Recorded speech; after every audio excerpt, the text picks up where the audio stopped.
better not have no plans tonight. Movie time and it's feeling right. You're looking for a love that lasts. You'll find it at Romancing the Podcast. Ooh, ooh, baby, you had me at hello. Ooh, I love you. I know. Ooh, ooh, baby, you're the wind beneath my wings. Ooh, ah, I'll have what she's having. What the fuck did you make us watch? People love this movie. Hang on, we gotta start. Shut up, start. Paige, just start. Thank you for tuning into Romancing the Pod. You had us at hello. I'm Paige Wesley. I'm Mikey Randolph. And I'm Todd Schlosser, and this week, Mikey made us watch Vibes. All right, so this is the first time, I think we had all seen this movie. Yes. So what did you guys think about it? No one should see this movie. Oh, come Bury on, it in the What? ground. Paige, are you telling me you didn't like it? I want to go on the record here of saying this movie is bonkers and amazing. Yes. And Yes. it pulls a heartstring for me that like Ghostbusters does, where they take this weird concept and in the universe, it's super serious. Like everyone knows psychics exist. Yeah, and there's different kinds, like a salad bar full of psychics. And like even the street guy who's doing the 3-card Monty, he's like, oh, you're one of them psychics. Yeah. Yeah, Like they yeah. open with that. Oh, not quite, because they open with something very bonkers. But like the New York City open is very much that. Yeah. Yeah. And it's like, They have a whole office building for I psychics. like that the concept is so taken seriously by the world, and like it's just two psychics falling in love on a crazy adventure. I have many frustrations with this movie, not the least of which being the pacing and the fact that almost nothing happens. But Paige, I agree. Almost nothing happens, but so much happens. It's so wild. Like by the end of the movie, you're like, holy shit! Like you're sweating. You're like, oh my God, everything has happened in this movie. Then you realize that like, oh wait, nothing really happened in this.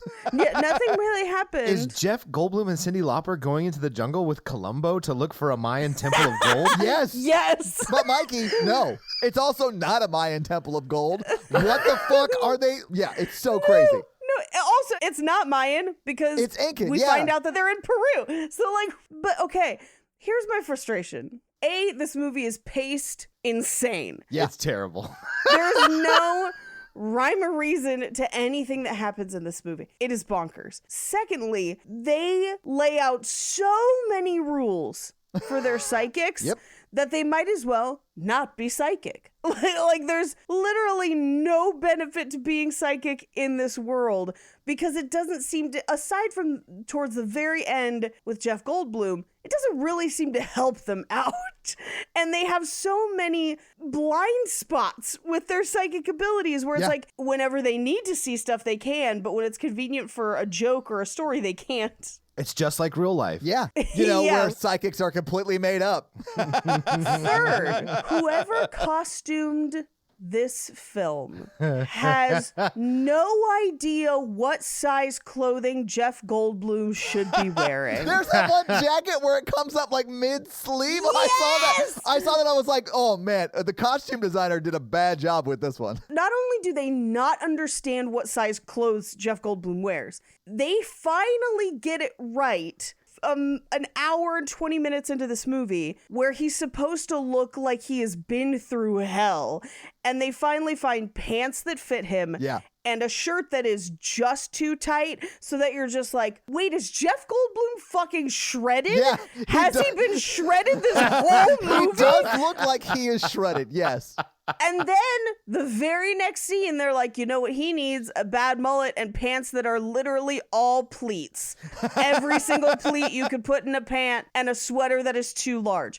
And it drove me nuts. I honestly had been wondering where all the pleats went, and I found out while watching this movie, they all went to Jeff Goldblum's pants. And I don't know why they wouldn't let Cyndi Lauper wear a bra in this whole joint. I do. I would like to concede a point that Cyndi Lauper may play the worst female character I've ever seen. Oh, it's written bad too. Like Yeah, it's Oh, not yeah. her fault. No. yeah. I mean, unless she's a writer on this, which I doubt. She's not. That character is like the opposite of like a role model. Not only that, and I did write down the names of the screenwriters because they are crazy.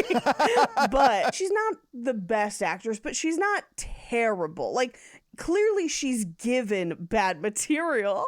Yeah, I don't think she's the worst actress in the world. No, I Yeah. think she did great with what she had, but like her character's like, I guess I just got to sleep with this guy for love. And you're like, oh. Yeah, she's like a guy our age being like, man, I think I'm just going to knock up the next girl I fall for because I want something long term and I'd love to have a child. Yeah, that's unhealthy. Yeah, Mikey. But is it? It is, Mikey. It is unhealthy. It is unhealthy. Oh, okay. All I got to do is knock her up and then frame her for something, call CPS, take full custody of the child, and have her in prison. Dude, just get a foster kid. Holy shit. Work smarter, not harder, dingus. I don't want big government in my house. You literally work with the police. So I know. You are big government. That's what they call me in the bedroom. Big government. That would be my wrestler name. Because I'm big and you have to fill out 15 forms before I can lay it down. I want to. That's my wrestler persona now. Is like, I'm big government. Oh yeah, taxes. I'm gonna put you in the regulation stranglehold. I'm going to throw you into the next bracket, brother. Okay. Despite how bad this movie is, it is both intentionally and unintentionally funny a lot. Yes, it is. Yes. So while I'm not racing to watch this again, there are times through it when I was like, what the fuck? Fine. So, Paige, I definitely would not watch this again, but I would make someone else watch it and Yes. watch it I with would me. Yes. watch it with someone who had not seen it again. Because it is very much a holy shit. You have to see this movie. Come over, we'll watch My it. favorite scene is Jeff Goldblum catching his girlfriend cheating using psychic powers. Oh my It- God. Yes. It's amazing.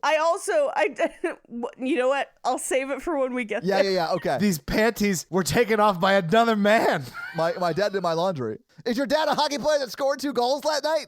Oh my God. Fuck it, I won't save it for that scene. He's clutching her underwear, Yeah. and then she gets out of bed, and we can kind of see as she's walking around the room. She's a very thin woman. She's Yes. very slight.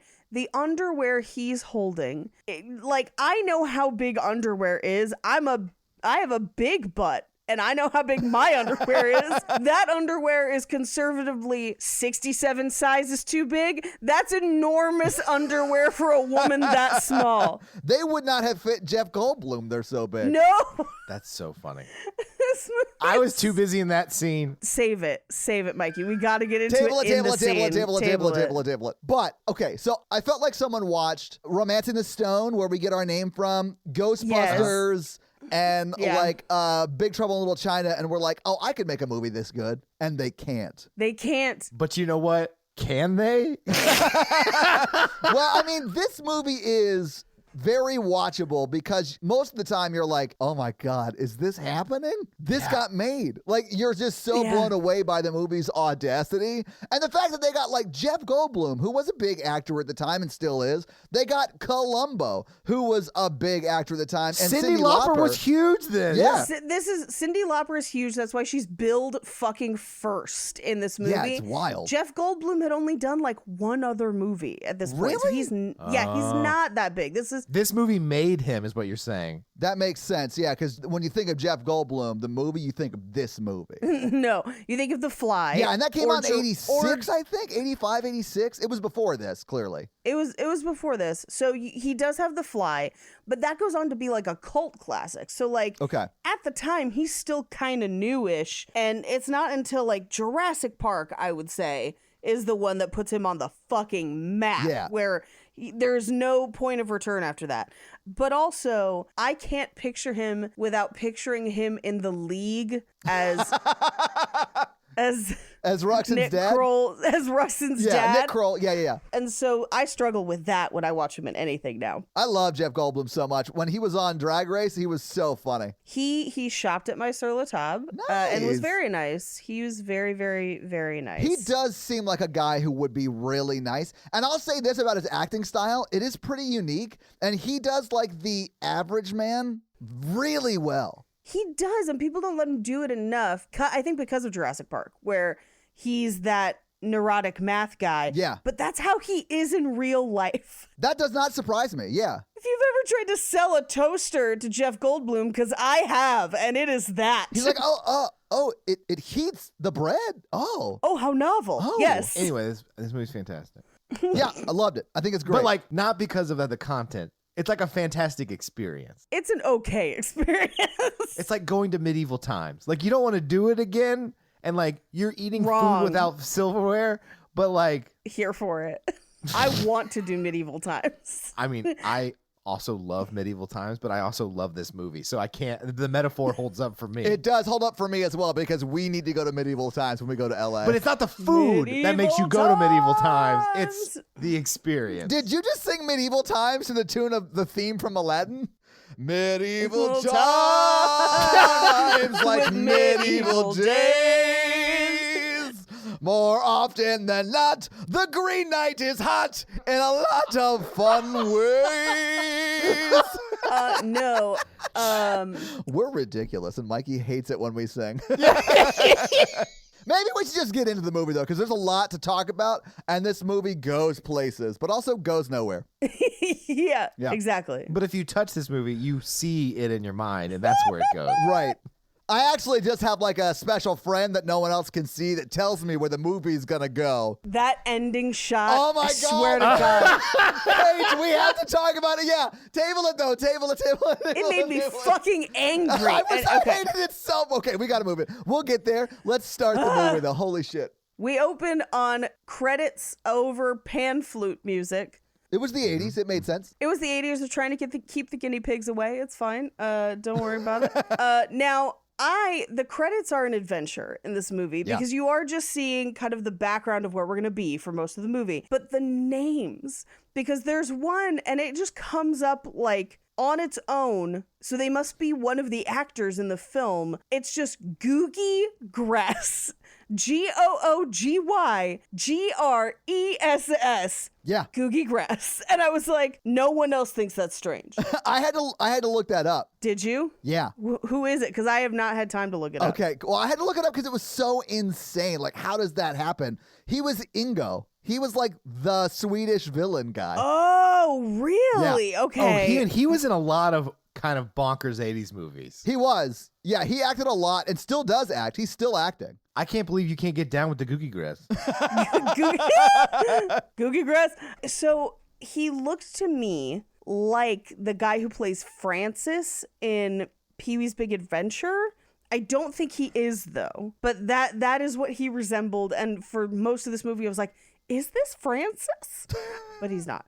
So my favorite is at one point they pan across during the credits an alpaca, which then like turns and walks away from the camera, where it's like, I didn't agree to this shit. It's just like, This was not in my rider. nope. Finally, we see two hikers walking up through the hills, and one of them is coughing. I'm guessing because of the altitude, because I have inferred from the pan flute music that we are in Peru Yeah. and that this is altitude sickness. It's Middle Earth. As that's happening, it just says produced by Ron Howard. And in my notes, I just have Ron Howard let this happen. Me too. I literally said, wait, Ron Howard worked on this?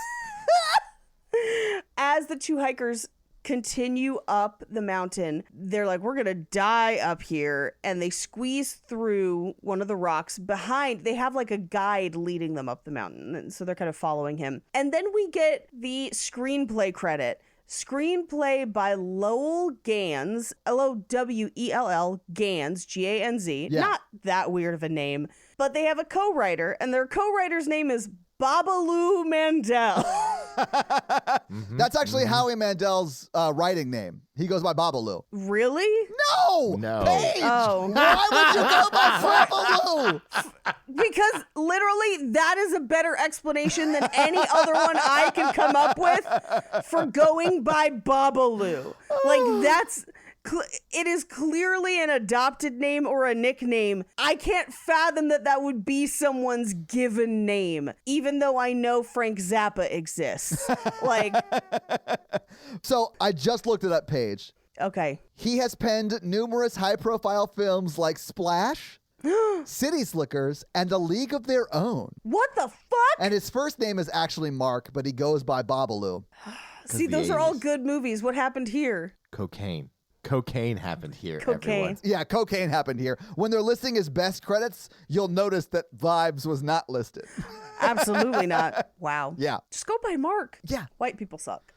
Anyway, they squeeze through more rocks. They climb up into a temple of some sort. They catch up with their guide, and their guide is chanting over an altar. So he is clearly being very respectful to whatever they've found. Yeah, but he's probably like native to that land. Like he probably knows exactly where that is, what that is. I mean, he took and them what there. it is. Yeah. And the two hikers immediately start chiseling away Yeah. at a piece of this temple as if they're just like, fuck your history, I've got a crowbar. Like, just, Yeah, I mean, they're American. That makes sense to me. Like, Yeah. I bought that. yeah. That's how history works. It's not history unless it's stolen and put in a museum page. It belongs in a museum. I mean, I think we've all heard the phrase, history is destroyed by the winners. Now, as they're literally crowbarring their way into history, the guide is like, hey, don't do that. And they just shoot him, which is at this point, I know it's not because the timing is wrong, but the guy who shoots the guide who ends up touching the pyramid in just a second looks like Randy Quaid now. Yeah. He does. Like Star Chasers Randy Quaid. Yeah, like flying directly into the Independence Day spaceship Randy Quaid. yeah, absolutely. Uh-huh. So they get the pyramid open, and it looks low-key like a piece of the Legends of the Hidden Temple set. It's glowing. It's glowing. Right? It's gray styrofoam. And when they revealed it, I just shouted in my own house, "The Shrine of the Silver Monkey!" But like, that's not what it is. And then Paige's neighbors were like, she's having sex again. Anyway, but so the other hiker, the one that was crowbarring less, is like, what is it? And the guy with the crowbar is like, I don't know. And he's like, you just shot a guy over it. Like, you don't even know what it is? I literally, in my brain, it shut down. My brain just shut down when that happened because I was like, they've traveled all this way. They have hiked days. They've murdered a man and Yeah. they don't know what it is? How is that possible? Like, none of that made sense to me. And then I was like, oh, wait, cocaine exists. This all makes sense to me. They shot a man in Peru just to watch him die.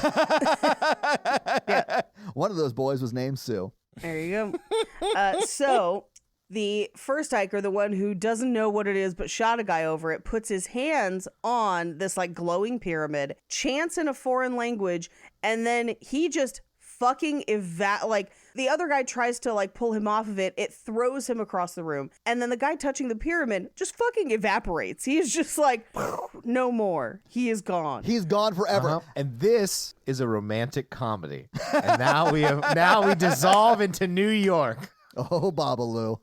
You always get me. Babalu, you write some crazy shit, I'm into you. Oh, no.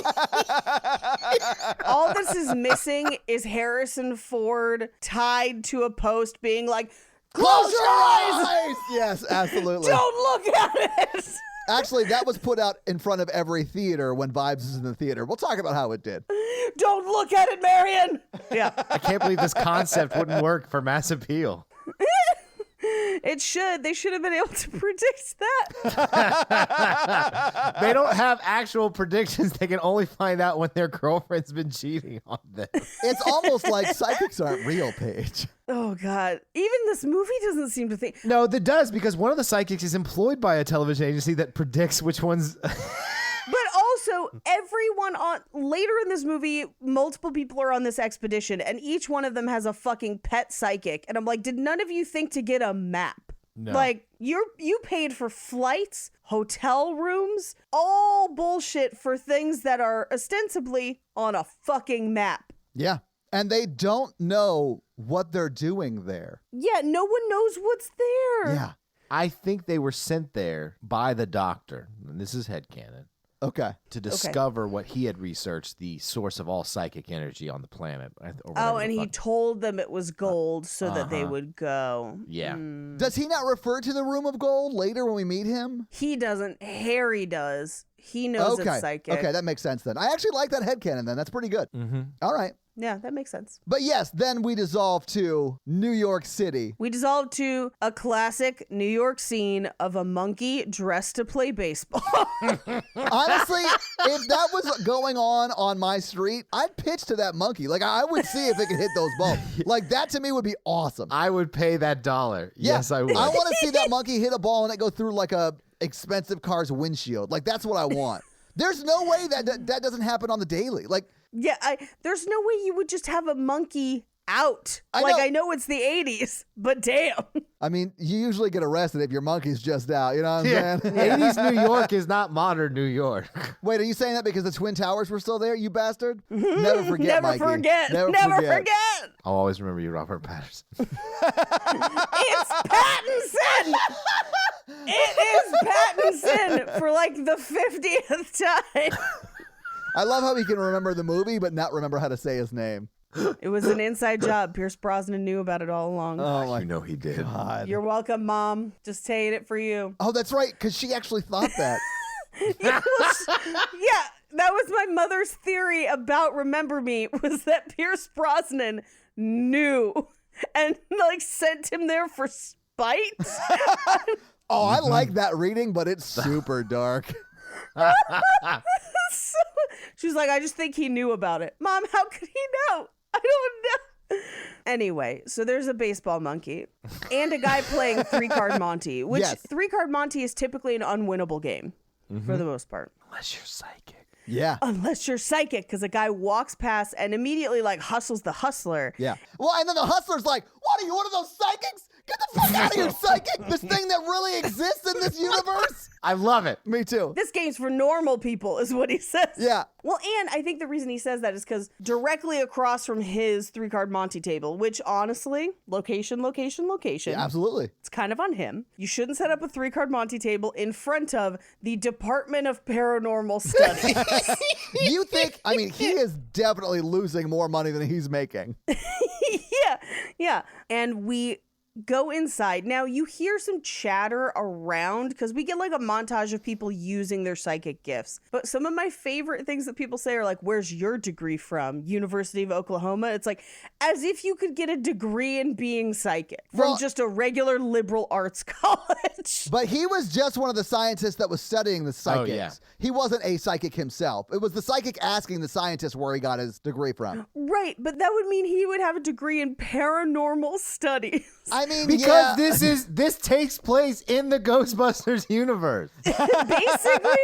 So the first person we see is the guy that walked in, who we will learn is Ingo, is his name. Yeah, he's one of the villains, Yeah, Googie Gress. which is not a made-up name.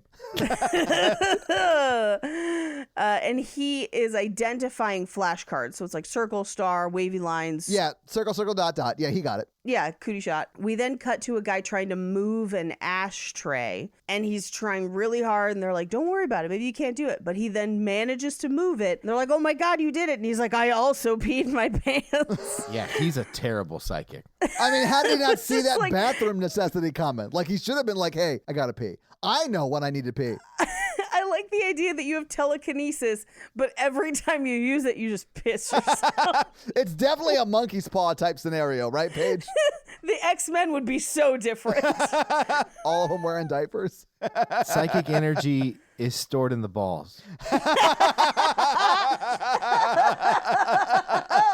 Right next to the P. Yeah, that's where the pee is. Yeah, there's one ball for pee, one ball for psychic energy. Oh my God. But I just want you to picture Jean Grey just like moving a building and just a puddle forming beneath. Yeah, because I walked by. Anyway, so Jeff Goldblum is identifying knives. Yes. And he identifies one as out of the box, basically like this knife is new, which I feel like would not take psychic powers. No, I mean, but he would also probably have said, someone touched this at the factory. It's brand new. It's like Right, a brand new right. thing. But like, yeah, like you could just tell it's brand new because it's not been used. Yeah. So he's like brand new cafeteria butter knife, and then he picks up one of the like chef's knives and is like, she stabbed her husband with this 8 to 9 times, and they're just like, yes. Vice versa. It was he stabbed his wife 8 or 9 times. He got it right. Yeah, he did get it right. But they were like, yeah, we know. And he was like, why would you do that to me? Which I feel like is a very fair question for him to ask. Not only that, I'd be like, is this trial complete? Because now my prints are on this knife. That's a very good point. Jeff Goldblum was just set up for murder. He had to leave the country. It's fresh from the evidence locker. My favorite part of the scene is when he like gets upset and touches the table. And he's like, "Someone's fucked on this table." Someone had sex on this table. I imagine that it was the two people testing. 'cause they him, looked at each gave other. each other a look. I was just like, ooh, Oh, yeah. with or without the knives. Maybe they're in the knife play, Paige. I don't judge. Be careful, though. They're like, also, this wasn't a test. We were just setting up for later, and you just came over and started touching stuff. we were setting up for Jared Leto's The Joker to just like pose in the middle of this display of knives. Okay, so I'm the only one who saw the first Suicide Squad. Cool. He cool, like cool, did the cool, clock cool, thing. cool, I cool. remember. I haven't seen either Suicide Squad. I just had no interest. The second one is really fun. The first one shouldn't exist. Oh, I think they're both not great, but like both watchable. So they're like vibes. Yeah, exactly. The first one is damn near unwatchable. The second one, also not great, but so fun you don't care. I am just at the point where I don't give a fuck if superheroes are in the movie. Like, even Marvel movies, I'm out. I'm so bored. Like, there's no stakes in these movies. Like, they're so cookie cutter predictable. I can't do it. After Endgame, I'm just having a hard time getting into the Marvel stuff. Same. I Yeah, have not same. watched a Marvel TV show. I haven't watched a movie since Endgame. And I just don't care. That new Spider-Man movie, that's gonna slap. I have to go see that. I might see that eventually. 'Cause it's got all the different Spider-Mans in it. Yeah, even that to me feels gimmicky. Like, I just don't care. Yeah. I just... Yeah, I'm down for that gimmick. Because there's going to be no stakes in that movie. They're going to bring everyone back so everyone goes to see it, but the movie's probably going to be fine. It'll be good. Yeah, I can guarantee it's going to be okay. Yeah. But it's not going to be anything original or earth-shattering. Yeah.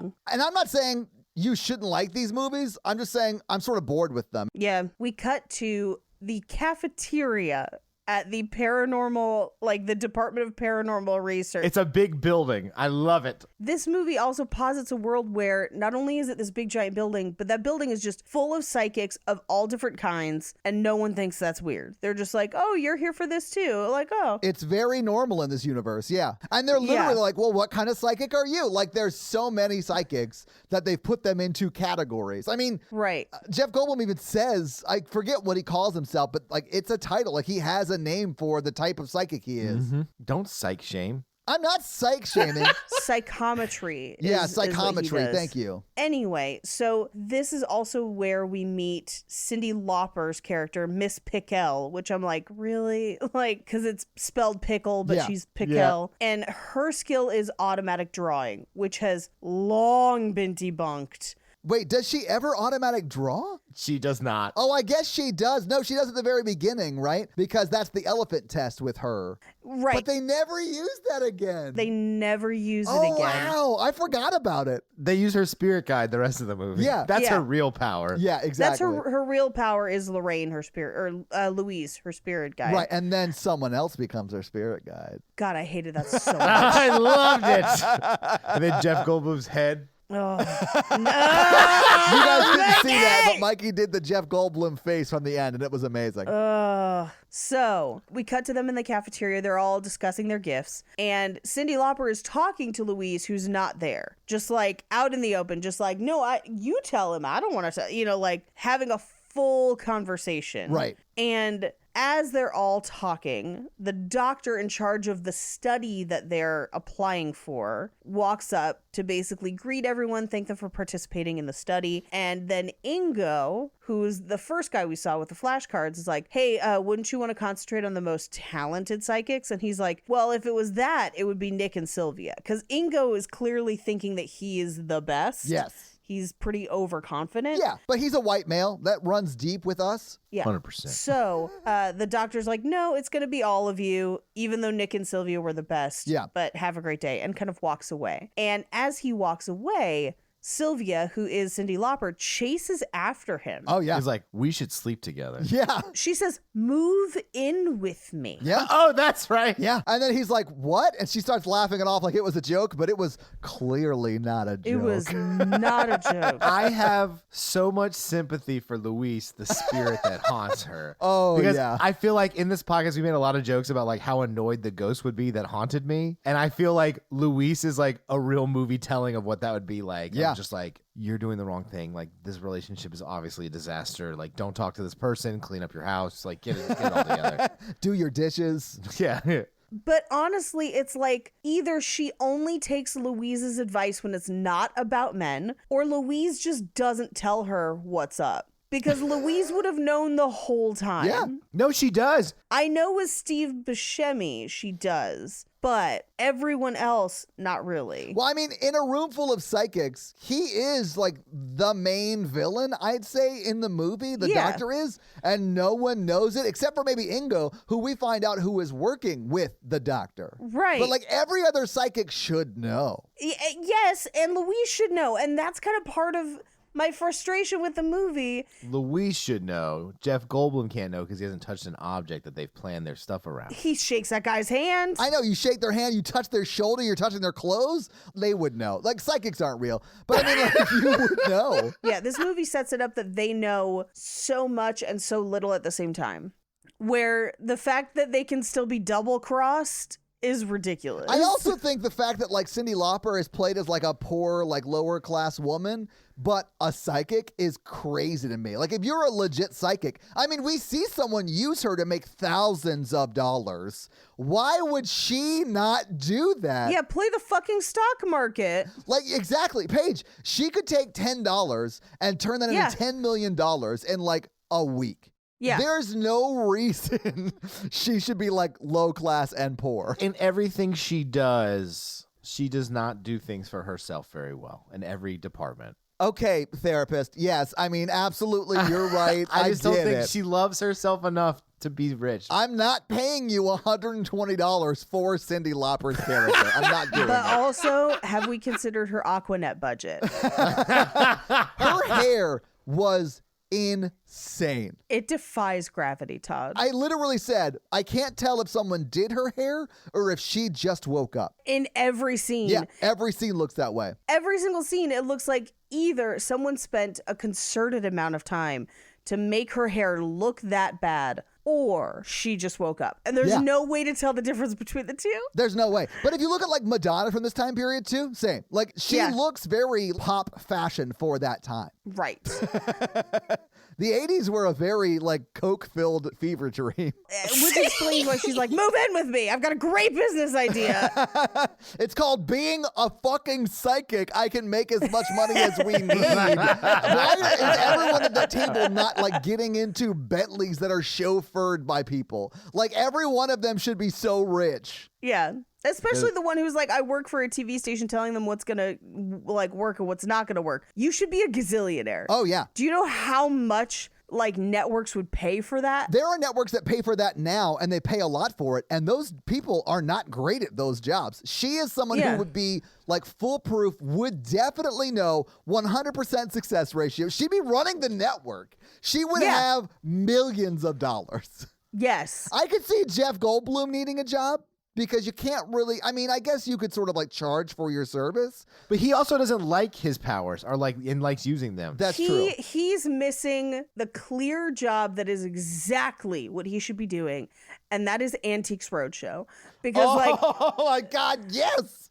he should be a fucking Home and Gardens Network celebrity. Yeah. Just like touching somebody's porcelain figurine and being like, your grandmother bought this at a Rite Aid and told you that it was like that. That's all I want.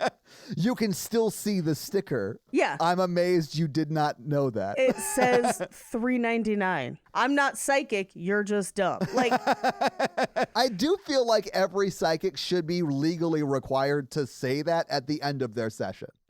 I'm not psychic. You're just dumb. Yes. I'm just picturing him just being like, this chamber pot touch the ass of a queen. Like, I want... Well, he works at a museum. I think that's what he does. It's like the most professional version of Antiques Roadshow. Yeah, where it's like, this sarcophagus is worth $10,000. Anyway, so he catches up with Cyndi Lauper and is like, oh, hey, we're the best in the class. That's pretty fun. And he kind of explains his power. And she asks, do you have a girlfriend? And he's like, yeah, you're very nice, but yes, I do. And she's like, well, wait till you see what I have to offer because Louise is worried about you. Your girlfriend's cheating on you. Yeah. And he's just like, okay, I'm going to head out. Yeah. And I love that he's a psychic who doesn't believe the other psychics he just had another study with. Like, okay, psychic. I don't know. I feel like that's fair because he just saw her ask the doctor to move in with her. I mean, Yes. it seems the special powers seem to come from trauma. She knew his girlfriend's name. So I think he does kind of believe it because that's why it like messes with his head. Yeah. But also I'm like, when was the last time you saw your girlfriend? Like his powers are so like problematic that he would touch anything, toothbrush, hair, like anything of hers that he touches would know something. Yeah. I would think. Oh, yeah. Because he's like the police dog of the psychic world. And so like He is the CSI Jeff Goldblum. Like, that is 100% what he is. And Yeah. I would watch that show. yeah, he's like, it looks like this sarcophagus is dead wrong. And he just takes off the glasses. I love it. The psychic lady that runs the network just said it's going to be a hit, Paige. That's gonna be it. We're gonna spin off Antiques Roadshow into CSI Psychics. They're 10-minute episodes. They're very quick. Whoa, 10 minutes is not that quick. Oh, Mikey. I want you to Can picture. I do Mikey is single ladies? Yes, you can. I want you to picture Jeff Goldblum, I do it often. live TV audience, Perfect. holding a manila envelope. I have the DNA test results right here. And then he just holds his hand on it and is like, you are the father.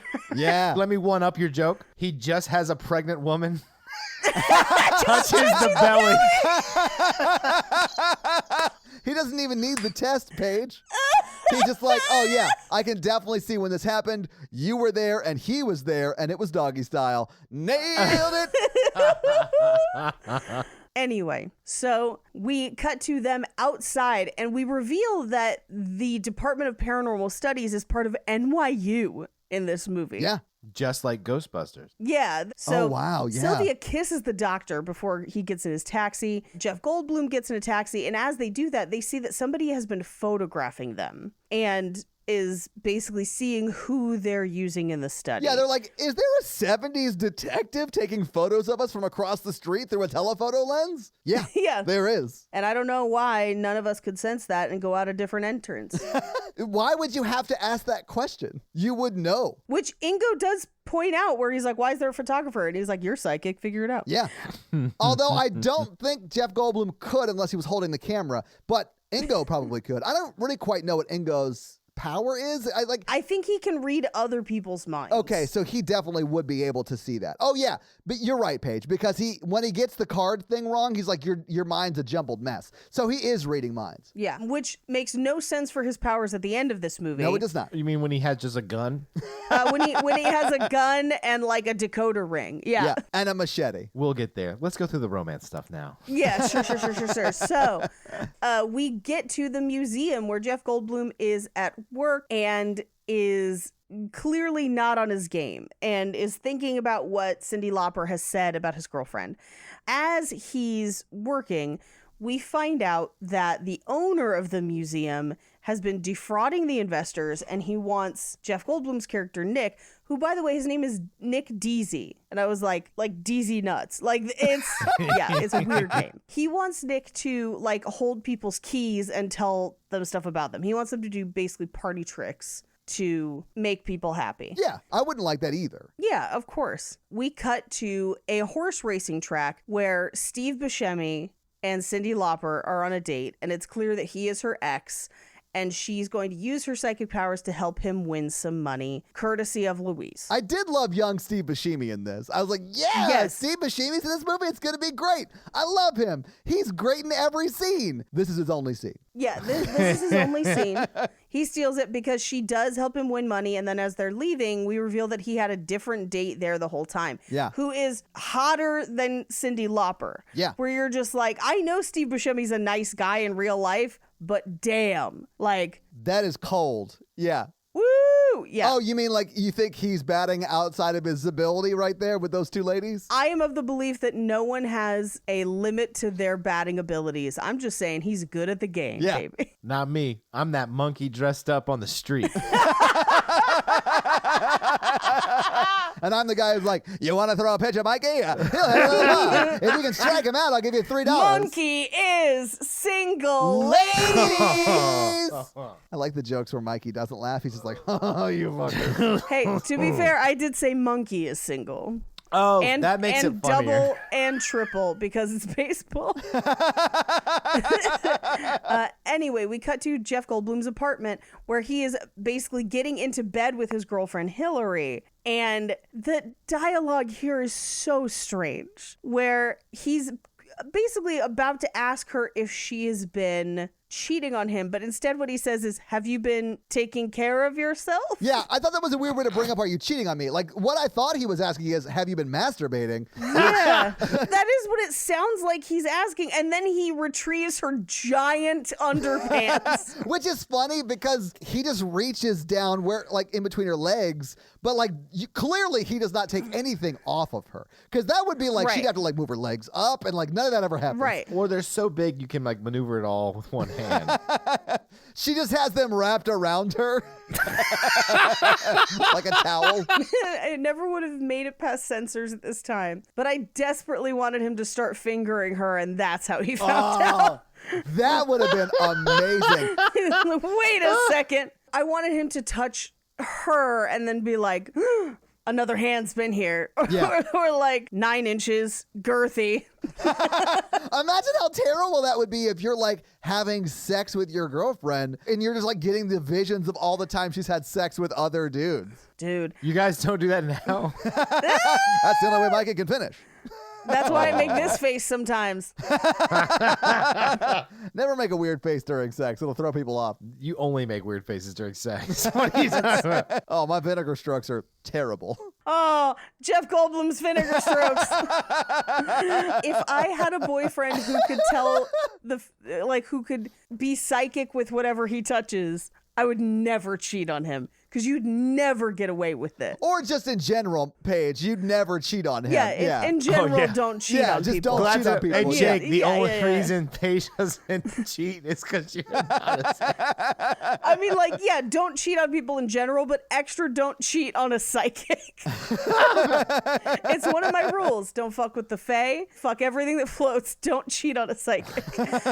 Anyway, this is where, while holding her gigantic underwear, he's just like a pro hockey player, 2 goals and an assist. I love this scene so much. I love that when she gets out of bed and they're having that conversation, while she's like, there are 2 things we can do. We can get over it, move on, or we can break up. She's walking out of the room into the kitchen, back into the room. Yeah, she's just like pacing. I was like, why are you walking around the house? Like, just stay in the room, you crazy person. I pace when I'm nervous. There's nothing wrong with pacing. But she literally walks out of the room while she's having this conversation. I love her rebuttal, which is like, I have needs. I just have to take care of it. And like, if you're going to make a big deal about this, you know, like, but we can still be He was together. only gone for a week, Mikey. Yeah, I was. He's gone for 3 weeks, but that doesn't excuse it. But what is crazier to me is that in this scene, she's wearing a very large button-down shirt, Yeah. and we can see her bra under it. We know that he has her underwear. Right. Ostensibly, as far as the movie is telling us, she is naked from the waist down. Yeah, she's Winnie the Poohing right now. But also, she's cavorting around the room, and as she moves, you can tell that they have taped that shirt to her butt cheeks. Yeah. so it doesn't like. rise or move at all. Yeah, I noticed that too. I was like, the tail of that shirt's really hugging her butt. Yeah. And it's a baggy shirt. But essentially, her argument is, and she says this, I am not emotionally prepared for a bloodletting about this. Yeah. Which I'm just like, bitch, you cheated. Like, what are you It's so talking about? bonkers. It is so bonkers. Have you ever dated somebody like that? Oh, a crazy person? No. I have. I just moved 10 days after I found out. Yeah. Well, and he dumps her because essentially Yeah. what she's saying is like, hey, if you want to hold me accountable for this, then our relationship is over. And do you really want to throw away our relationship? Or you can rise above it. You can be better than this bad thing I did. Yeah, it's gross. And he rightfully breaks up with her. Yeah. Because here's the thing. Is that something that people choose to do where they get past it and work together? Yes, but not with that attitude. Like, Hilarious. not with one person being like, you need to get over it. Yeah. Immediately when they Immediately. find out. Yeah. It's usually with one person being like, I am so sorry, this will never happen again. Yeah. He was a hockey player. I went out with the girls. We got drunk. We met a bunch of guys. I had sex with one of them. Yeah. That was like her excuse, quote unquote. I was like, that's just the story. That's not That's an just, excuse. that's just a night out. Anyway, we cut to Cyndi Lauper, who gets off the train and heads to her apartment. There's someone inside. And so she like quietly closes the door and grabs a shotgun. She grabs the biggest shotgun I've seen in my life, like sawed-off shotgun, and then she puts Yes. one shell in it. It's a double-barrel shotgun, but she puts one shell in it. It's one And shell. then she goes into the kitchen, and it's Columbo in her fridge. And Natalie was like, why is he in her fridge? And he's holding an ice cream sandwich. And I was like, I mean, there's an ice cream sandwich. He's not going to not eat that. Like, that's definitely what's going to happen. Yeah, if I am breaking into your house and you have an ice cream sandwich. Yeah, Mikey's pulling a Columbo. That's all he's saying. Yeah. Yeah. Yeah. I came to rob your diamonds. Do you think I'm not taking a Snickers ice cream bar out of your freezer? I heard you're sick, and I'm here to read you a story. But first, ice cream bar. I do love that when she's holding the gun at his head, he like points to like put the gun down, and she moves it to like where his crotch would be, and he's like, okay, put it And back he up. Put it points back to up. put the Yeah. gun back up. Yeah. Columbo is really funny in this movie, and I really enjoy him. He's low-key my favorite character in this Same. show. I love him. He's so good. But he introduces himself as Harry Buscafusco. Yeah, which is a Buscafusco. crazy name. Oh, it's an amazing name. Buscafusco. It's so great, but I forgot about it. And then when he says it as he's dying, it made me laugh. Multiple times. It made me laugh. Your limo's ready, Mr. Busco. Mr. Buscafusco. Those are like his dying words, Mikey. Oh my God. This movie's terrible, but I love it. So he tells her that he needs a psychic to help find his son and that he's going to give her $50,000 to do it. Yeah. And that's why he broke in, because he didn't want to be in the hallway carrying $50,000. Sure. But I think really what we'll find out is he just wanted an ice cream sandwich. But Paige, what would you do for a Klondike bar? Would you go to Peru and find an untold well of psychic power? No. How about I just pay the $1.50 or whatever it costs for a fucking Klondike bar? Anyway, we cut to Nick at work the next day, and they're trying to essentially center a display, and the trustees are back. They're literally chasing him down to play with their keys again. Yeah. Sylvia shows up and is like, yo, I'm going to Ecuador. Oh my God, she says Ecuador, but it is Peru, I think. They talk about the Incans. It's South America. Like, But they do say Ecuador, right? I thought they did say Ecuador. Yeah, and then they talk about the Incans. Which, yeah. hold on, let me see if maybe... Yeah, I mean, I guess we could research that, but like, I'm doing it right now. okay. Okay. All right. So there were the Inca also existed in Ecuador. So Okay. they kind of spread across. So yes, there would be Incas in Ecuador as well. Okay, cool. So they're going to Ecuador, not Peru. And she tells him about the job she's taking, that she wants to find this kid, and she's trying to get him to go with her. And he's like, no, not so much. But the trustees are chasing him, so they kind of run off together Yeah. to sit in the elephant display and talk about what it's like being a psychic and this job that she has. So we find out that he's always been a psychic, and people would force him to use his gifts. Like as a kid, Like they in forced him to school. rat people out. Yeah. I like the way he explained the kids' reactions to it, because it was like, Yeah. they didn't hate me. They just thought I was a freak, and no one wanted to talk to me after that. Right. It was Because they're sad. just like, I can't trust you with anything. Yeah. You know, it's not your fault. But then we find out how Cyndi Lauper got her gift. Yeah, she fell off a ladder, Paige. Happens all the time. I'm surprised Mondo doesn't have a ghost that follows him around and tells him everything. For all the times he's Yeah, jumped but all the off times ladders. he's jumped off ladders. I mean, You mean the Monster Energy Drink Invitational Ladder Jump of Covina, California? that's one of my favorite Mondo stories. I love Mondo so much. He's so great. But we find out that she fell off a ladder when she was 12 in a very Phoebe Cates story kind of way. Yes. And that she was then in a coma for 2 weeks. And when she came to, Louise was there, but her family didn't understand her gift and didn't believe her. So they put her in a kind of like troubled teen home facility. Yeah. Where she learned to astral project to escape basically her bad living situation. Yes. But now she only does it at the dentist. She says, I only do it at the dentist now, but it's like super dangerous, and sometimes I'm not sure if I'm going to get back to my body. Then why do you even do Right. it at the dentist? Like, that's crazy. Have you been to the dentist? I mean, I have Invisalign. Yeah, I've been to the dentist. I go like once a month now. I mean, do you think she takes weird propofol selfies like the one I posted in the Horror Virgin You guys group? are so funny. Thank you for your validation, Mikey. It's appreciated and needed. Thank you, thank you, thank you. I'll continue to take selfies under the influence. I've done too many of those. They probably weren't as great as mine. No. If you guys haven't seen it, join the Facebook group. Is that the Horror Virgin Facebook That's group? a though? that's a Horror Virgin Facebook group because it was for the Get Out episode. That's right. It was wonderful. It's basically Paige coming back from the sunken place. Yeah. So anyway, he kind of decides to go with her because his life is in shambles because she was right about the girlfriend. And he tells his boss, because his boss has now chased him down. Literally chased him down. Yeah, to play with the trustees again. And he's like, I'm taking an immediate sabbatical to Ecuador. And if you aren't going to honor the sabbatical, I'm just going to quit. And so. Well, yeah, because his boss is like, a sabbatical? I won't allow it. And he's like, well, then fuck you, I quit. I'm leaving. Bye. Yes. I have $50,000 and this is 1988. I'll never Yeah. have to work again. Side note, I did look it up. That's like $116,000 today. I mean, that's no small amount of money. It's enough money to get another job on. You know what I'm saying? Like, yeah. he'd be fine. Yeah, absolutely. Yeah. I mean, I'd go to Peru or Ecuador or something. I'd do it for $50,000 today. Yeah, absolutely. So we cut to them getting off the plane, and Cyndi Lauper is dressed, in my notes, I just have that she is dressed as if Minnie Mouse was a sex worker. You want to be famous, don't ya? Black and red with polka dots. Yep. But there's like cutouts across her midriff and arm and If you want in the legs. show, you gotta touch my Steamboat Willie. Nice outfit, Minnie. It's a crazy outfit. It is. And then she runs to meet Harry, Peter Falk, who is dressed like he owns Jurassic Park. And I know Jurassic Park doesn't exist yet, but that's exactly what he looks like, where he's just like, we've spared no expense. The Chilean sea bass is fantastic. Like that level of madness. He literally was one Amber Cane away from starting a dino park. Absolutely. Which, if you're not following the Jurassic Park Twitter? updates Twitter, Oh, I love it. fix your life. It's one of my favorite things on earth. So then Jeff Goldblum gets off the plane. He's like, I can't breathe. I like to breathe. I'm good at it.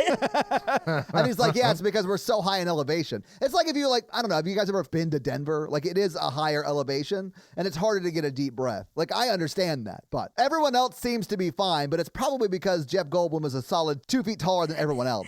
Yeah. He's got some elevation issues that they'll never understand. He's got his own weather system up there. And I know that he's a tall guy. He is. But he's not like crazy tall. They're just both very short. If you had to guess how tall Jeff Goldblum was, and I just looked it up, how tall do you think he is? 6'2". Yeah, having met Jeff Goldblum in real life, I would say 6'2", 6'3". He is 6'4", so you guys are both very close. Okay. But like Cyndi Lauper is short, you know? She's got to be like 5'3". I think she's my height. I think she's 5'2". But that means Peter Falk is like 5'4". So Cyndi Lauper is 5'3", and Okay. Peter Falk is dead. Okay.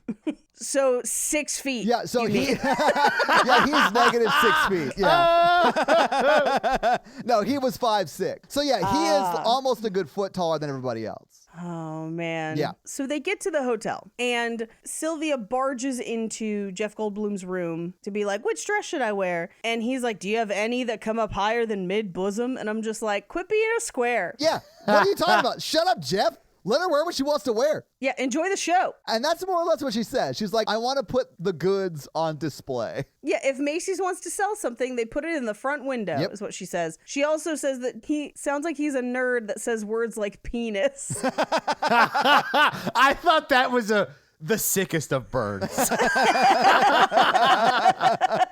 But also, absolutely. Yeah. Like, anyway, he's like, do you think people are interested in anything but your body? And she says no. And he's like, nice self-image, which is kind of sad It and is mean. very sad. Yeah. Also a sick burn, but like too far. Too Yeah. real. Yeah. So she then remarks that he brought a lot of clothes, and he reveals that one suitcase is entirely full of water because this is way before 9/11. Shit, And yeah. the other Oh, one man. is just dehydrated food. Yeah. Which is hilarious. I really did love that scene because he's explaining the dehydrated food. He's like, I brought food with me because I don't want to eat something here and make me sick. And she's like, well, you brought food, you had to put water in, and water's what you have to worry about. And he just like reveals the jugs of water in his other suitcase. I feel like that was like the only good writing in this movie. That suitcase would be hundreds of pounds. Oh, yeah. It'd be so heavy. Yeah. Meanwhile, Harry shows up and is like, we should get going right away Yeah. because, you know, my son. And they're like, can't we get settled first? And he's like, oh, sure. The natives are out there just shrinking his head. And I'm like, whoa. Yeah. Is Yeah. this Disney's Jungle Cruise? Like, what are you talking about? But so they agree to go. So they go out to the countryside. They get off a bus and they are kind of examining where he was last seen. They give Jeff Goldblum a shirt that he used to wear, and he touches the shirt and follows it and does find a direction, but then realizes like, this isn't your son's shirt. It's only been worn by an older man. And he's like, then it's my father. Did I say son? I meant father. And he's like, no. So He's like, stupid. your age. And he's like, oh yeah, my mom remarried to a high school buddy. Like, yeah, it's I do love that Jeff Goldblum's like, I believe him. Oh, wait, I'm going back to New York. This is insane. yeah, immediately. And they get stopped by someone trying to sell them something on the street. We will find out eventually that this is Carl, the bodyguard for the other group, but this is the first time they see him. Yeah. Oh, and he's like selling tin or something like that. Yeah. And then Columbo calls him the mayor, buys whatever Yeah. he's selling, and like makes this big show of it. I was like, what is happening right now? There's no way that guy is not important to the plot. Yeah, oh, absolutely. And he was. So he finally kind of comes clean and is like, it's the Incan Room of Gold. I sent 2 guys. One didn't come back. The other came back, and now he's crazy. But that's his shirt. And he's Yeah. like, well, the shirt has been to a lost Incan city, but I need to talk to the guy in the hospital. And he's Yeah. kind of like, no. And he turns to Cyndi Lauper and is like, can we find this without him? And she's like, no. And he's like, okay, we'll go to the hospital tomorrow. Like, we'll get on the bus, we'll go to the hospital, and then we'll move from there. So they get back to the hotel where they're having happy hour, and she's drinking like drinks from the bar, and he's drinking one of his water jugs. I love that so much. Has put flowers and a tiny umbrella on top of. Yeah, and he's got a So big stupid. straw in it. Yeah, it's like a margarita, but it literally is just like one of those like 2-gallon jugs of water. Yeah, it's like a fridge shelf jug, Yes, which is not as much exactly. a thing anymore. I do remember them though. Yeah, where they have like a plug that you open and then you would pour water out of them. Yeah. And so it's that, but he's got a straw in the top of it. So they kind of talk amongst themselves. She's kind of looking for a hot guy there. Not a hot guy, Paige, but a rich guy. A rich the guy. hottest, richest guy. Yeah. And he's like, you could do great here. Like, none of these women have anything you don't. You can absolutely do it. Right. And so they get into a fake argument to attract attention. And a man approaches their table. He introduces himself as Alejandro de la Vivar. Yeah. And says that he's got a small business meeting over the price of silver. And he'll come back to get her in 15 minutes. Yeah. So they decide to kill time by dancing after they just said they were brother and sister to this guy. Yeah. They then go off and dance very sexually. Well, and they're dancing because they're trying to avoid being seen by Ingo, who has showed up. And they're like, nobody's supposed to know why they're here. And I'm like, He's psychic. Yeah, I mean, what are we doing? He knows you're here. That makes sense. I didn't think about that. Yeah, so they try to dance to like distract, and because they can predict each other's next move, they're dancing amazing. I think the movie thinks this is chemistry, but it's not. It's just weird. Oh, there's no chemistry in this whole movie. What are you talking No, about? and Ingo's just kind of watching them, and at one point she jumps up and has her legs around his waist, and he's like carrying her as they're It's very strange, but they end up sitting at Ingo's table. So they like whatever they just did this dance for, completely moot. And it goes on for like 2 minutes. It's a long dance. It's a long dance. Like, why was that even there? They could have just walked over to Ingo. Yeah, and they end up just making out at his table. Well, because they're trying to like sell him on the thing that like this is where they're going to start vacationing every year. Right. And he's like, I'm a fucking psychic. Psychic The literal jig is up. Oh my God, Mikey, yes. But Alejandro shows up and I guess misses the fact where she was making out with her brother. I know, right? Because he does walk up right after they're done kissing. I mean, he seemed a little into it, so whatever. Hey, like, listen, it's fine. He was like, you know what? He's like probably really happy with the state of internet pornography right now. I guess they're step siblings. Oh, man. I don't know if that's a good joke or not. It's staying in either way.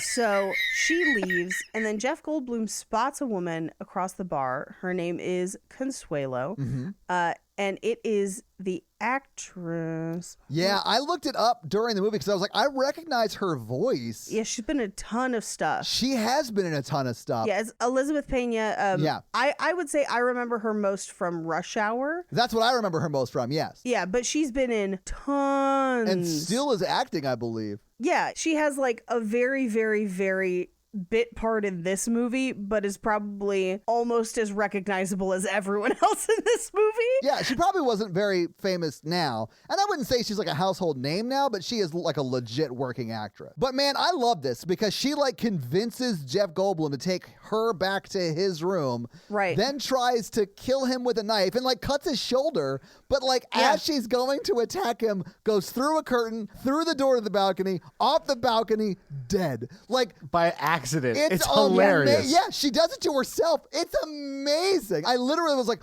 oh my God, did that just happen?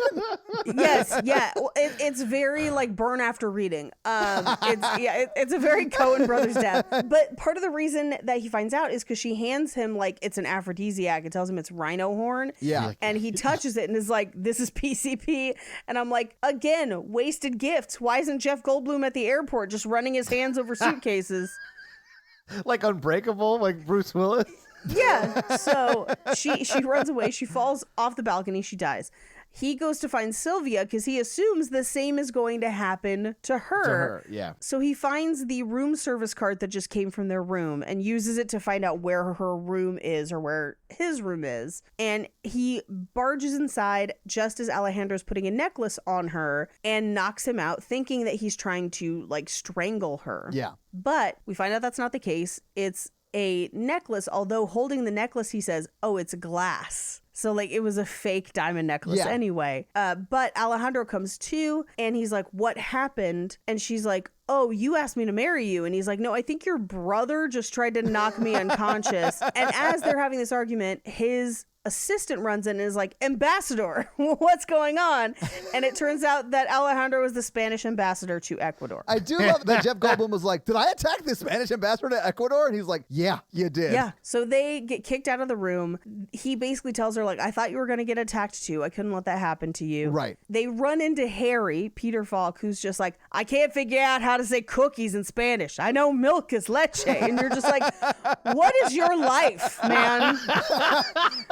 There's nothing wrong with having that problem, Paige. Leche in, como se dice, cookies.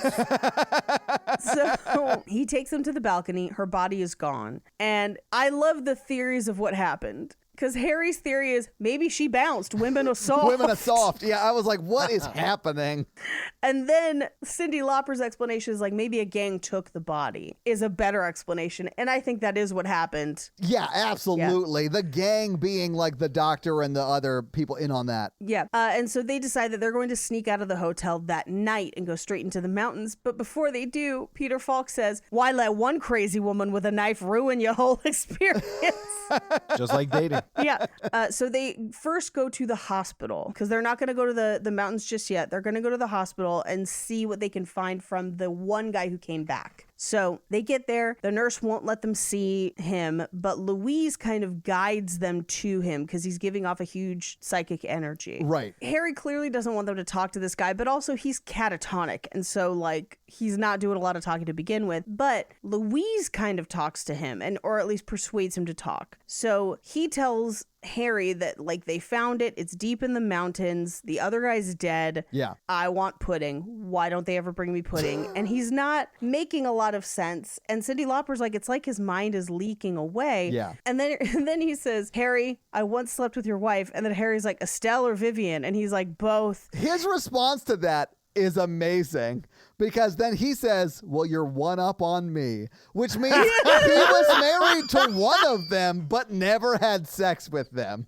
My favorite is next when Jeff Goldblum Yes! is trying to get him back on track Yes! when he's just like, okay, enough with that. But I need you to put yourself back there for me. Can you do that? And he just says, Estelle, please, you're married to Harry. Meaning that he like put himself back. Like there's stuff like that in this movie where I'm like, that's a hilarious joke. It is. It really But is. this movie is still terrible. Yeah. But so he puts himself back in the position of being in that place in the mountains and he starts having convulsions. And so Jeff Goldblum touches him and he kind of starts to glow and it throws him back. It's kind of that same psychic energy. And then he dies. Yeah. And he leaves behind like a piece of rock from what they like chiseled away from the pyramid. Yeah. And Jeff Goldblum takes it and he could kind of sense things from the rock. So they go back out into the waiting room where Ingo is waiting and they have to kind of fool him because he wants to kill all three of them. And so Cyndi Lauper talks to Louise to basically have his mother talk through her. And she ends up, her name is Gretchen. She died in a bobsled mishap. Oh my God. Yeah. Which is also very funny. Yeah. You know those famous Swedish bobsled mishaps. Yeah. Feel the rhythm, feel the ride, get on up. It's Swedish time. And she ends up singing in Swedish. And he does shoot the nurse, by the way, during this. Yeah, in the shoulder. And then she just goes, ah, and falls to the ground. It makes no noise. It's He's weird. got a silencer. But even a silencer makes a little bit of noise. Not in the movies. Yeah, that's true. But regardless, they manage to get away and they get to the village where Peter Falk is haggling for alpacas. And he's just like, I don't want to marry him. Just rent him. He's the best character in this movie. He is. He's great. But regardless, they finally get an alpaca. They head off into the mountains. And the guy that they thought was somebody just selling stuff on the street is watching them. So he's clearly in on it. Yeah. They let the piece of rock that they got from the hospital guide them. And Louise is arguing because Louise is trying to direct them away from the lost city. Right. And then Peter Falk is like, I don't know which one of you to follow. Should we do like a psych off or whatever? Yeah. And then they sort of explain. Jeff Goldblum says, I know that it's that way. And then Cyndi Lauper is like, well, Louise is telling me that we're going to get hurt if we go that way. So we should go this way. And Peter Falk is like, well, sometimes you got to risk it for the biscuit or whatever he says. And they follow Jeff Goldblum. Yes. And we reveal that they're being followed by the guy from town and Ingo. Yes. And at this point in my notes, I just have not much has happened, and it's 2/3 into this movie. Yeah. Like We're almost done. we're almost done. The movie is mostly over. Anyway, as they're hiking, Cyndi Lauper slips and Jeff Goldblum like catches her butt to like lift her up a rock, and she's just like, oh, hello. And he's so much bigger than her. He like puts his hand on her butt and it goes like all the way up over her hip. Like his hand is so big on her small little butt. Yep. You've never palmed a Cyndi Lauper before? I didn't know there was an option that was available to me, but no, I have not. There was a guy I had a crush on in high school who could palm my head. Oh, wow. Paige has a type.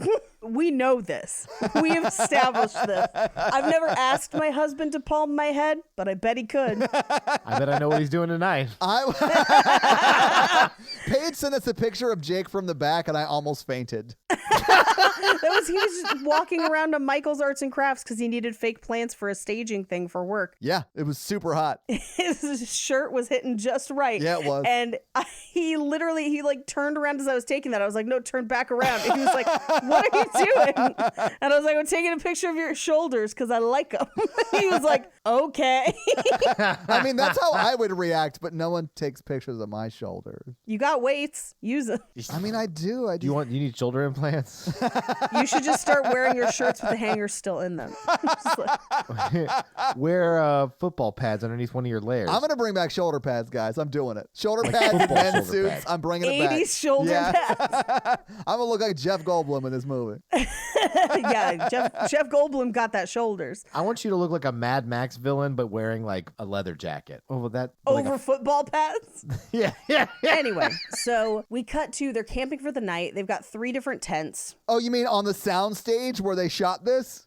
Yeah. I love soundstage stuff. Okay. Also, this is like the scene where their chemistry really comes out or whatever. Oh, does There's it? no chemistry. Quote, There's not unquote. a I single said quote, shred of unquote. chemistry. But she kind of creeps into his tent and says that she finished Harry's hair, which we will not. That is a throwaway joke that won't pay off for another 10 minutes. God, I love it, though. I love that joke. So she basically is kind of coming on to him and they end up kissing and he's just like, why is this happening? And he feels like it's kind of pity, like she's grateful that he saved her and that's why she's sleeping with him, not because she actually likes him. Which is so crazy. Yeah, take the win, Jeff. Shut up. He knows her, and he knows that's not the reason. She has literally came on to every man she has met in this whole movie. Yeah, and this is just her version of life finding a way.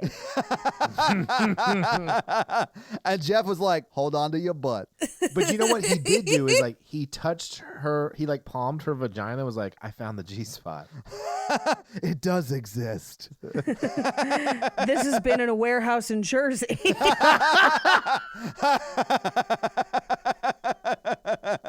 Oh my God, that's an actual line from this movie. Yes, it is. Oh, wow. Anyway, so she leaves, and as she leaves, Harry pokes his head in and is like, what's happening? And His hair. yeah, his hair is tied back as if she's gonna do finger waves. Yeah. So stupid. And he's like, what happened? And Jeff Goldblum's like, well, I wouldn't sleep with her. And so she's mad. And so Harry's like, really? Hey, Sylvia. And then followed after her. Yeah. Yeah. We cut to later that night where Jeff Goldblum is holding that rock and it's moving. It's like So he vibrating. gets dressed. Yeah, and maybe he should have just given it to Sylvia. Sylvia, I won't have sex with you tonight, but here's a vibrator rock. Here's a vibrator rock. I There do you love go. that when it's vibrating and he takes it out of the tent and it's just in his hands. It looks Yes. like, it's clear that he's just shaking He's it. just It's shaking not it. at all convincing that it is vibrating. Right, Which they right, could have right. just built some sort of vibration sensor in that thing, but they don't. Because it's clearly a plastic rock. It would have just been like, It would have destroyed the sound for the whole thing. Yeah. But you know what? Jeff Goldblum's hands probably would have been happier. So it looks like he's Nick Cage in The Wicker Man, which I know is a reference that Todd doesn't get. I don't. But he's just like, how'd it get burned? How'd it get burned? How'd it get burned? Just shaking the rock. I can't believe you haven't made me watch that movie with how much you reference it. I have tried. And also, I want you to watch the original, not the Nick Cage Right. version. But honestly, I'd watch both. Anyway. All right, you heard it here. Horror version's definitely gonna do the bees month, Oh, God, the bees! where in every horror movie we do, prominently are featured bees. Candyman, all the Candyman sequels. Wicker Man. There's gotta be a Killer Bee movie. I guarantee you there is one. Yeah, we're gonna call it the bees month. Oh, God, the bees. Anyway, he smells what this rock is cooking. And so he goes out wow, into I the love it. mountains. Oh my God, that joke is amazing. I'm here for this. He goes out into the mountains where the rock is like, I love that was a visual. Yeah. joke for the audio She podcast. just did a very overt, like putting your hand to your ear like The Rock. Yeah. Actually, I think that's Hulk Hogan. I think it is. But we do find out later that Rock is stone cold. I don't know, man. I don't know any wrestlers. Let's just move on. You are so close. Yeah. Well, The Rock is cooking up some mysteries because it leads Jeff Goldblum up into the mountains and then it flies out of his hand into the fog. Yeah, it shows Jeff Goldblum where the lost city, quote unquote, is. Right. So he comes back the next morning as Cyndi Lauper and Harry have woken up to be like, I don't know, maybe he's double crossing us. Like, that doesn't seem like him, but whatever. So he's walking back to camp and we kind of see him in the distance. But in the foreground, Harry's like, see, this is why you should have slept with me last night. And she's like, what good would that have done? He's like, it would have done me a lot of good. So great. So Jeff Goldblum comes back and he's like, I found something. And they're like, oh, great, cool. Show us where it is. And he's like, oh, I'm never going near that place again. Yeah. It's bad. And there's no gold there. It's just bad. And Harry is like, well, I think you guys have some sexual tension. You need to work out, have a good time. And then when you're done, we'll go up into the mountains, okay? And He literally says, I'll turn my back. You guys hammer it out, and then we'll go to the mountains, all right? yeah. So, and he does. He turns his back, fully expecting them to just bang it out real quick. Which, Yeah. why? What? No. They have tents. I know. Anyway. You know what? If they had okay, let me tell you about. Do you know what they say about sex while you're camping? It's intense. Oh, wow. I love that it took you time to set up that joke. So, Todd, I think you and I have talked about mid 2000s, like early 2000s Cracked. Oh, yeah. Do you remember the year that they did summer camp and they had a series of sketches and one was called Tent Sex? Yeah. And it's literally two tents Yep. banging Fucking against each each other. Yep. Yes. That was like the heyday of Cracked, man. That was like Jack Yeah. O'Brien's Cracked. I loved it so Yes. much. It still had Swaim, it still had O'Brien, still had Bowie, still had Yeah. all the bigs. So, as they're trying to get Harry to turn back around and be like, hey, yo, there's no gold there. It's bad. We shouldn't be there. He says, may God strike me dead. And then, lo and behold, Ingo does with a machete. Yeah, he murders him from behind with a machete. It was amazing. Yeah, and by throwing the machete, and then it's just like, underhanded, I'm getting pretty good at it. And you're just like, what? I did think that was hilarious, though. Like, it was very funny. It's very funny. And as Harry is dying, he's like, by the way, the money I gave you is counterfeit. I was never honest with you. I just wanted to be somebody. And Cyndi Lauper's like, you are somebody. He's like, somebody with money. Yeah. He's such a terrible person. But he's the most likable person in this movie. Yes. And he starts going through like, I wanted to be somebody with money. Like, here's your limo, Mr. Busca Fusco. Fusco Fusco, yeah. Busco. And he does like 3 examples, but then the last one is, isn't she a little young, Mr. Yes! Busca Fusco? Oh, my And I'm God. like, oh no! Oh, this is horrifying. But anyway, Louise is going to take care of him in the afterlife. And so he drifts off Yeah. to the afterlife. Ingo fires a gun into the air and is just like, hey, we're about to go into those mountains. You got to show us where to go. Yeah. And Dr. Steele shows up. So it turns out he's been behind this the whole time. And we meet Carl, who's the guy that they met in town, who's kind of the bodyguard. Yeah. And essentially, they're going to take them into the mountains by force because they think that Ingo can read Jeff Goldblum's mind to find the lost city, which he does. He does. Yeah. So they get there, they get up to that altar, and we find out that that's what the doctor's been trying to find the whole time. Right. There is no gold room. It is literally that Right. psychic energy cube that the doctor wants. Right. Yeah. And Jeff Goldblum is like, I sense something that's not human, and doesn't want to go forward, but they go forward anyway. They climb up the pyramid and they reveal that it's older than the Incas, and no one can read it except Sylvia can via Louise. Yes. So she starts speaking in tongues and then does it in English, and Jeff Goldblum stops her because he's like, I don't know what reciting this is going to do. Right. And we find out that it's an energy psychic, like a psychic energy source that they could use against each other as a weapon. And based on what Sylvia has already said, he's going to use cryptography to decipher the language that they need to recite, which Right. makes no sense. That's not part of his gift. There's no reason he should know that. No, I mean, that is 100%. like Indiana Jones level stuff. Yeah, where he's like, Jehovah begins with an I. Like, it's, and he's like ideograms and phonograms. And like, is he a linguistics major? I don't know. But it's okay, Paige. He's got an evening to crack it. Yeah, or with a like decoder ring book that he's Yeah. like, anyway. So we find out that the Doctor wants this weapon to essentially create a new world order. Right. And so they need to kill Sylvia and Jeff Goldblum no matter what. Right. And so they have them kind of tied up, separated from each other. And so Louise helps Sylvia astral project to go say goodbye to Nick. But what they do is essentially use Louise and Sylvia to pretend to be Carl's father, or to channel Carl's father. But it turns out that Carl hates his father I love that and reveal. immediately So wants funny. Because revenge. he starts beating the shit out of Jeff Goldblum. It's amazing.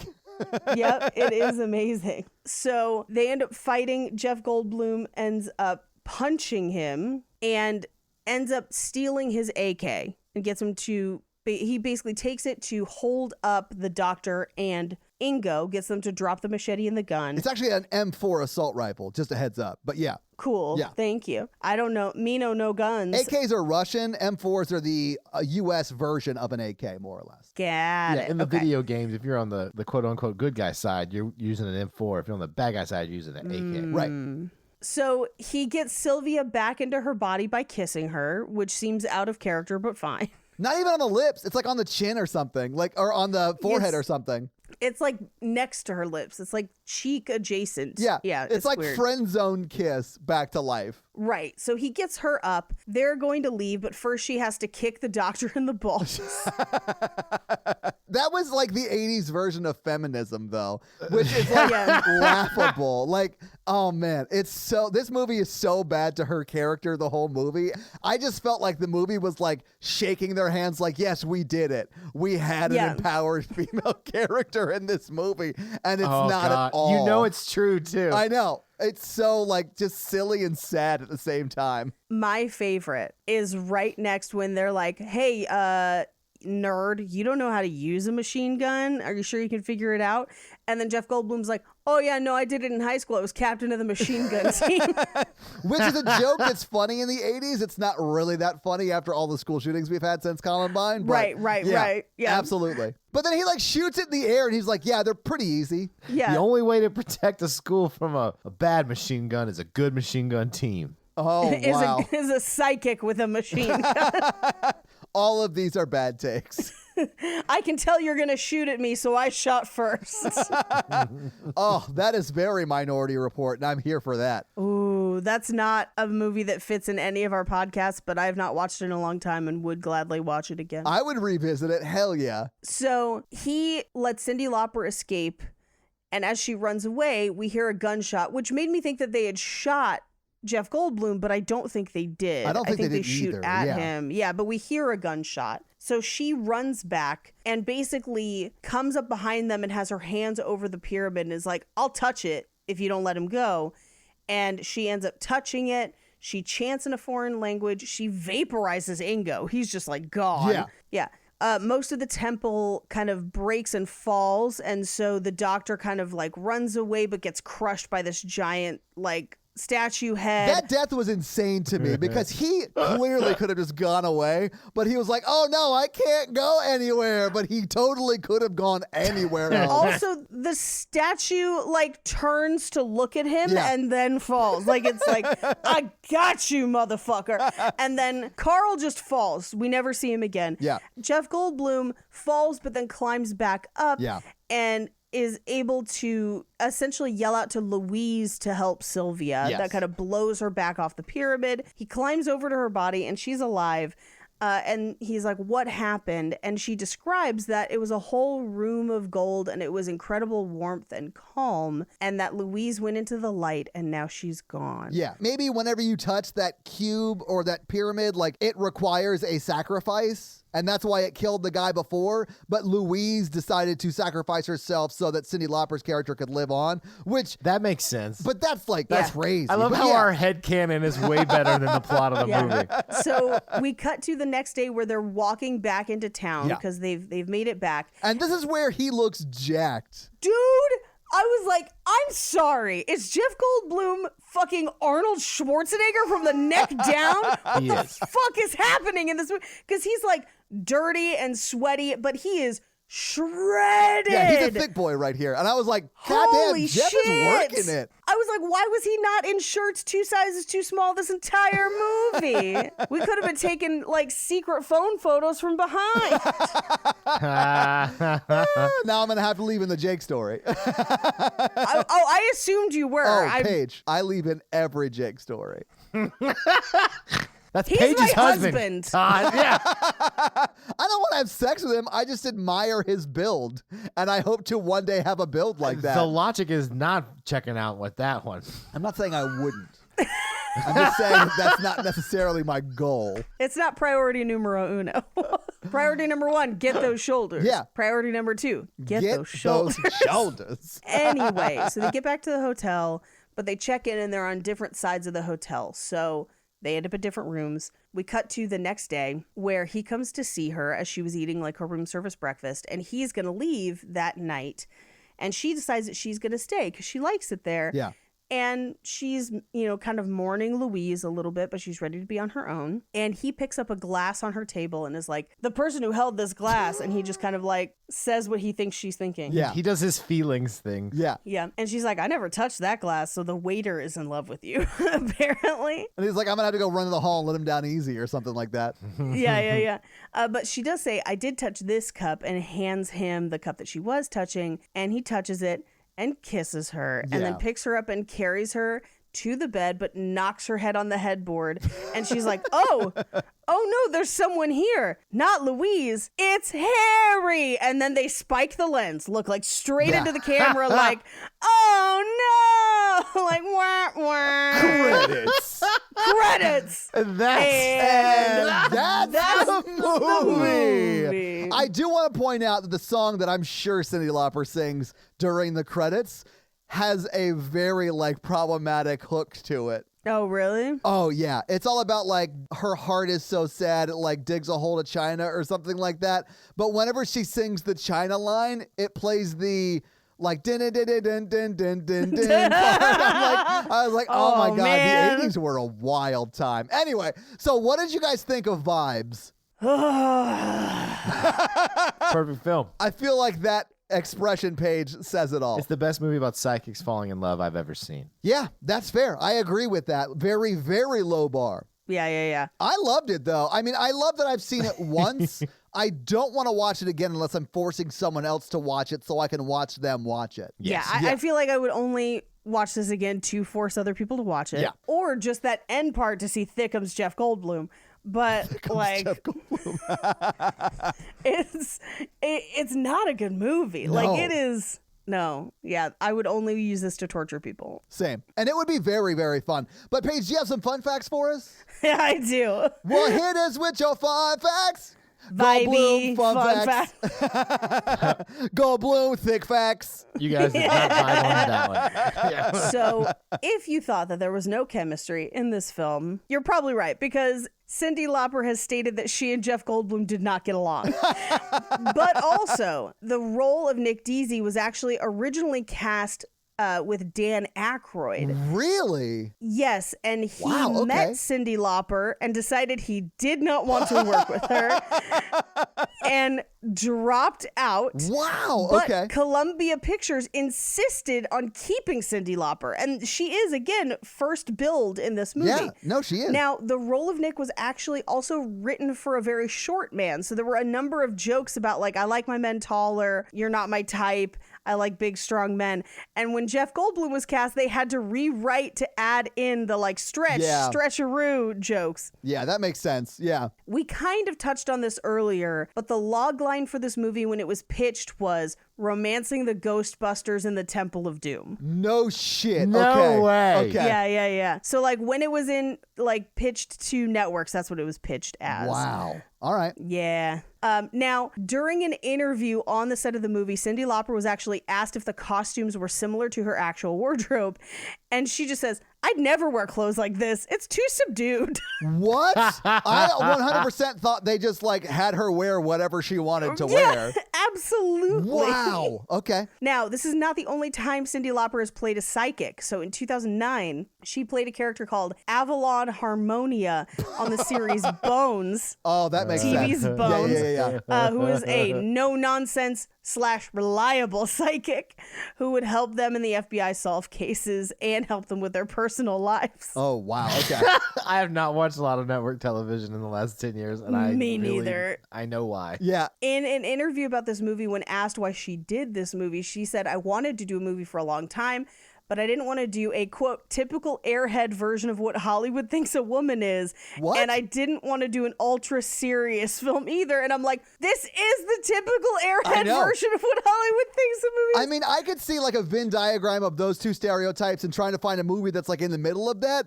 But she just picked the stereotypical dumb like woman side of that. Yeah. Yeah. Wow. This is the director, Ken Kwapis, his first major motion picture. And Okay. last, Okay. perhaps? yeah, no, I think he's made other things as well. Oh, okay. Also, Jeff Goldblum and Peter Falk were on an episode of Columbo together. Really? That's surprising. I mean, not, In- obviously Peter in- Falk was on it, yeah, but like, yeah, 10 years before or 13 years before in 1975. wow. Okay. Yeah, and those are your fun facts. Well, thank you Yeah. for those amazing Thick Daddy Jeff Goldblum fun facts. yeah, gold thickums bloom fun facts. All right, let's talk some box office. So, what do you think the budget for Vibes was in 1988? I'm going to say $2 million. Okay. I'm going to say $5 million. Oh, man. Guys, this is going to break your heart. No, is it like $20 million? The budget for Vibes was $18 million. It's because they had to build the entire Legends of the Hidden Temple set in the middle of this movie. The blue barracudas, the silver snakes, all of them were involved. Do you realize how expensive a monkey that can play baseball is, guys? All right. So, okay. The movie came out the weekend of August 5th, 1988. It was 17th the weekend it came out. All right.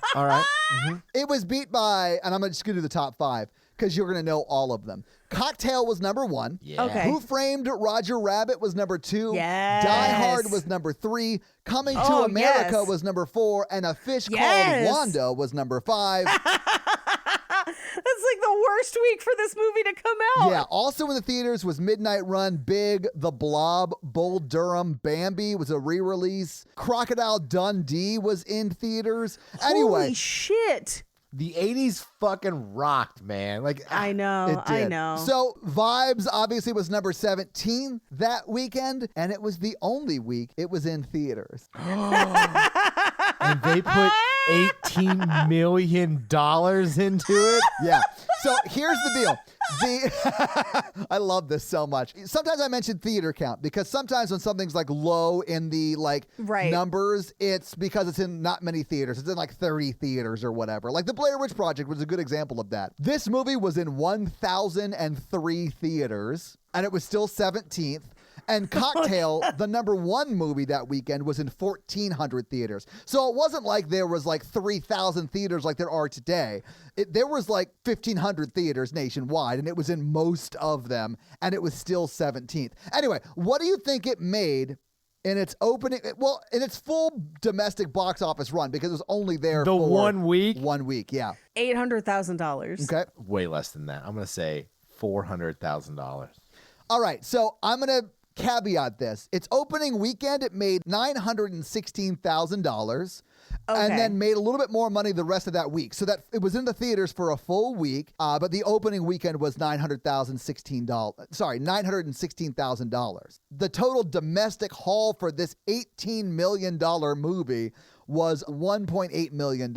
Oh, man. Which, if you adjust for inflation, the budget of $18 million would be closer to like $41.5 million. Oh, my God. And its box office numbers of $1.8 million would be closer to like just over $4 million. Oh, It made jeez. 10% of its budget back. Oh, that's brutal. Yeah.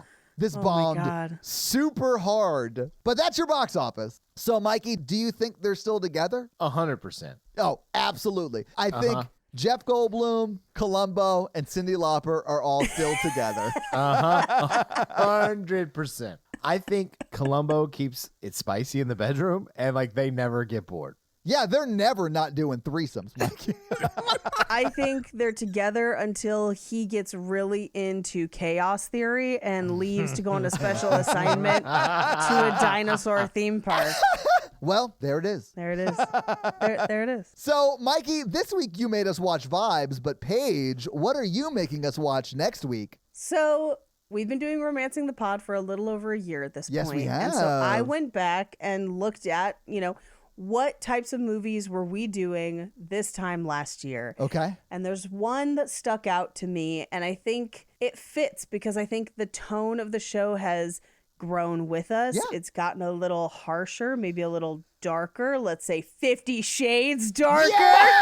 Yes, Paige, I'm so excited. Oh, Yes, no. yes. Yeah. I was wondering when we One were going to year do another one of these. anniversary. I looked at it because I was thinking about it. I was like, this is my pick. This is my week. When did we do 50 Shades last year? And it was September 24th. And I was just like, That's perfect. meant to be. I love it. Your homework for next week is to watch 50 Shades Darker and try to just live in how silly Mikey's giggles were in that first episode. And how silly they're going to be in I this can't one. wait. I cannot wait to see what happens after they get out of the elevator. I'm embarrassed already. All I want to say is, as you're watching 50 Shades Darker, try not to fall asleep. But also, B, keep your eyes out for a very prominently featured movie poster in one of the scenes, because we will talk about it Okay. in the episode. Excellent. I love it. Yep. Oh, yeah. So, Mikey, do you have a review for us to read? Yes. Well, whose review are you going to read this week, Mikey? Rose Ashkins. All right. Well, what does Rose Ashkins have to say? Gosh. Yes. All right. That is a very Mormon way of saying, oh, my God. Love this trio. Love their jokes / banter / everything. Also, their intro songs crack me the F up. Oh, they do. EFF. Yeah. Aaron writes some bangers, man. Aaron, Paige's sister, we should say. Yeah. Yes. Yeah, is amazing at that. And that's the review. It's 5 stars. Well, awesome. Well, thank you so much for that awesome 5-star review, but it really feels like Aaron earned that 5-star review. I don't really think we had a lot to do with that. But thank you so much. And if you want to have Mikey read your review, leave us a 5-star review. So, yeah, guys, if you like this power throuple that we have here on this podcast, make sure to check out our other podcast, The Horror Virgin, and that is the only other podcast that Mikey and I are on, but Paige gets around, and she is on 2 other podcasts, Black Card Rehab and Cult Podcast. So, guys, definitely check out those because they're amazing. If you want to follow us on social, we are at Romancing the Pod Show Yes. on Yes. Instagram, and we are at something else on Twitter who I just have never taken the time to learn It's just Romancing Pod Show because they have a character limit and it's show SHO like Showtime. So, guys, check that out as well. And if you want to follow us all individually, Paige is at Rampage Wesley everywhere, including TikTok, except for Twitter, where she is at Paige Wesley. Mikey is at MRandolph24, and I am at Todd J. Awesome everywhere. And guys, we got a P.O. box. So if you want to send us some love letters or whatever you might send to a P.O. box, it's actually not a P.O. box. It's like a regular street address. It's pretty awesome. It's 6688 Nolensville Road, number 108-34, Brentwood, Tennessee 37027. So send us some stuff. Yeah. That's going to be it for us, guys. I'm Paige. Mikey. And I'm Todd. And you complete us. To completion. Toodle pip. I'm your heroine. Oh my God. I cannot wait for 50 Shades. I'm so excited. Oh, Mikey, I can't wait. We should watch it together, Mikey.